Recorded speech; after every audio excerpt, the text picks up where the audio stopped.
13.36 compute confidence interval for the following data. Confidence level 95% है, standard deviation of population जो है वो 15 है, सैंपल साइज जो है वो 9 है और सैंपल की मीन जो है वो 15 है। हमारा जो कॉन्फिडेंस इंटरवल कैलकुलेट करने का यहाँ पर फॉर्मूला अप्लाई होगा वो जेड वाला होगा या टी वाला? जेड वाला। क्यों? बिल्कुल। और फॉर्मूला क्या है? X bar minus Z alpha upon 2 into standard deviation over under root of N less than mu less than X bar plus Z alpha upon 2 into standard deviation over under root of N. ये formula apply होगा। अब आपको x बार पता है, sample की mean 15। अच्छा, minus Z alpha upon 2 कैसे calculate होगा? अगर कॉन्फिडेंस लेवल 95% है तो अल्फा कितना होगा? 5% होगा। अगर अल्फा 5% होगा तो इसका मतलब ये हो गया कि सेंटर में जेड 0 होता है। अल्फा 5% है तो 2.5% इधर और 2.5% इधर, तो ये कितना होगा? 47.5%। सही है। अब 47.5% अगर हो, ठीक है, 47.5% पर z की वैल्यू कितनी बनती है? 1.96। तो 1.96 की हमारी z अल्फा अपॉन 2 की वैल्यू हो जाएगी। z अल्फा अपॉन 2 जो है वो हो गया 1.96।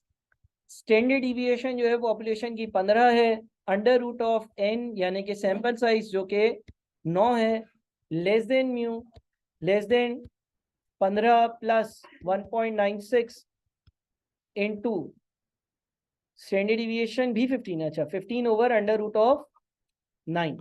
सॉल्व करो जरा इसको। 5.2 से 24.8। हाँ सही है, 5.2 से 24.8 यही आंसर आ रहा है।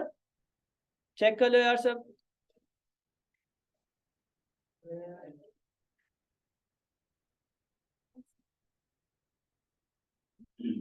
ठीक है, आप अगर इसको सॉल्व करते हो, यही आ रहा है आंसर, ए आ रहा है 13.37। What happens to confidence interval? Confidence interval जो है उसको क्या होगा if confidence level is increased. अच्छा, अब कॉन्फिडेंस इंटरवल जो है वो क्या होता है? कॉन्फिडेंस इंटरवल का मतलब होता है इससे कैलकुलेट हुई भी जो रेंज होती है ना, वो देखो हमारे ये जो अभी 13.36 था, 13.36 में हमारा आंसर क्या आया? 13.36 में हमारा आंसर आया 5.2 less than mu less then 24.8। 13.36 में मेरा आंसर आया 5.2 less than mu less then 24.8। उससे ये पूछा कि इस कॉन्फिडेंस इंटरवल को क्या होगा अगर कॉन्फिडेंस लेवल इंक्रीज हो जाए। कॉन्फिडेंस लेवल इंक्रीज हो जाए। अब जरा इसको सुनना जरा गौर से।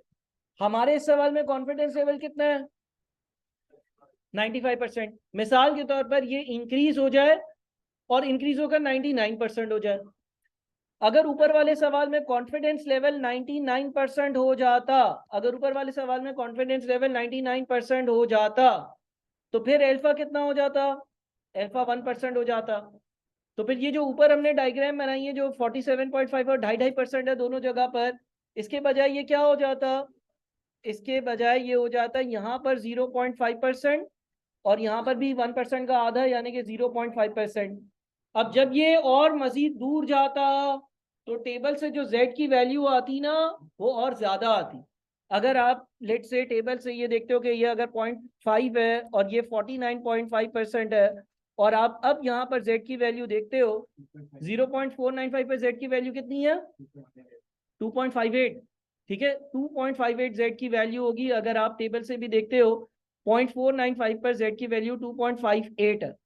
तो जब ये वैल्यू इंक्रीज हो जाएगी, जब कॉन्फिडेंस लेवल इंक्रीज होगा तो जो अल्फा है वो कम हो जाएगा। जब अल्फा कम हो जाएगा तो वो जो बीच वाला एरिया वो बढ़ जाएगा और साइड वाला जो एरिया होता है अल्फा अपॉन 2 वाला वो कम हो जाएगा।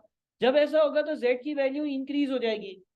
हमारे 13.36 में z की वैल्यू 1.96 आ रही थी, लेकिन जब ये सारे चेंजेस होंगे तो फिर z की वैल्यू हमने देखा कि टेबल से जो आएगी वो 2.58 आ रही होगी। अब जब ये वैल्यू 2.58 और ये वैल्यू -2.58 हो जाएगी, और अगर हम इसको ऊपर वाली इक्वेशन में डालेंगे, यानी कि हम ऊपर वाले इक्वेशन में लिखते हैं 15 minus 2.58 multiplied by 15 over under root of 9 less than mu less than 15 plus 2.58 into 15 over under root of N. नया क्या आ रहा है पूरा, sorry 2.1 less than mu less than 27.9। ठीक है। जब आपके पास कॉन्फिडेंस इंटरवल इंक्रीज होगा तो अल्फा कम होगा, अल्फा कम होगा तो वो जो बीच वाला एरिया वो बढ़ जाएगा, बीच वाला एरिया बढ़ जाएगा तो z अल्फा अपॉन 2 वाली जो वैल्यू है वो इंक्रीज हो जाएगी। वो 1.96 से 2.58 हो गई, वो 2.58 हो जाएगी तो फिर ये कॉन्फिडेंस इंटरवल जो आपका है या जो रेंज है ना वो इंक्रीज हो जाएगी। सही है।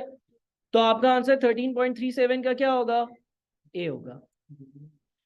13.38 what happens to confidence level if confidence level is decreased? उल्टा, तो डिक्रीज हो जाएगा। अगर आप 2.58 वाली पोजीशन से 1.96 पर जाते, सारा काम उलट करते। अच्छा, what happens to standard error of mean if sample size is decreased? Standard error of mean, standard error of mean क्या होता है? स्टैंडर्ड एरर ऑफ मीन का मतलब है X bar, standard division of X bar कैसे calculate होता है? Standard division over under root of n. What will happen to standard error of mean if sample size is decreased? अगर sample size को decrease करा जाए तो इसकी value को क्या होगा?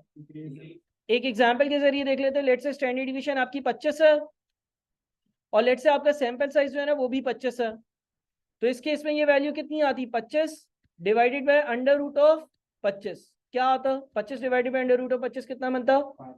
अंडर रूट ऑफ 25 5 बनता है। 25 डिवाइडेड बाय 5 कितना आता? 5 आता। अब अगर हम लोग सैंपल साइज को डिक्रीज कर दें, यानी कि n को 25 के बजाय स्टैंडर्ड डिवीजन उतनी ही रहने दें, लेकिन n जो है ना उसको 16 कर दें। अगर हम 16 कर देते हैं तो ये बन जाता है 25 divided by under root of 16। Under root of 16 4 होता है, 25 डिवाइडेड बाय 4 कितना होता है? 6.25। तो इसका मतलब अगर आपके पास सैंपल साइज कम हो जाएगा तो स्टैंडर्ड एरर की वैल्यू इंक्रीज हो जाएगी। पहले वो 5 पर थी, अब वो 6.25 पर आ जाएगी, तो इंक्रीजेस।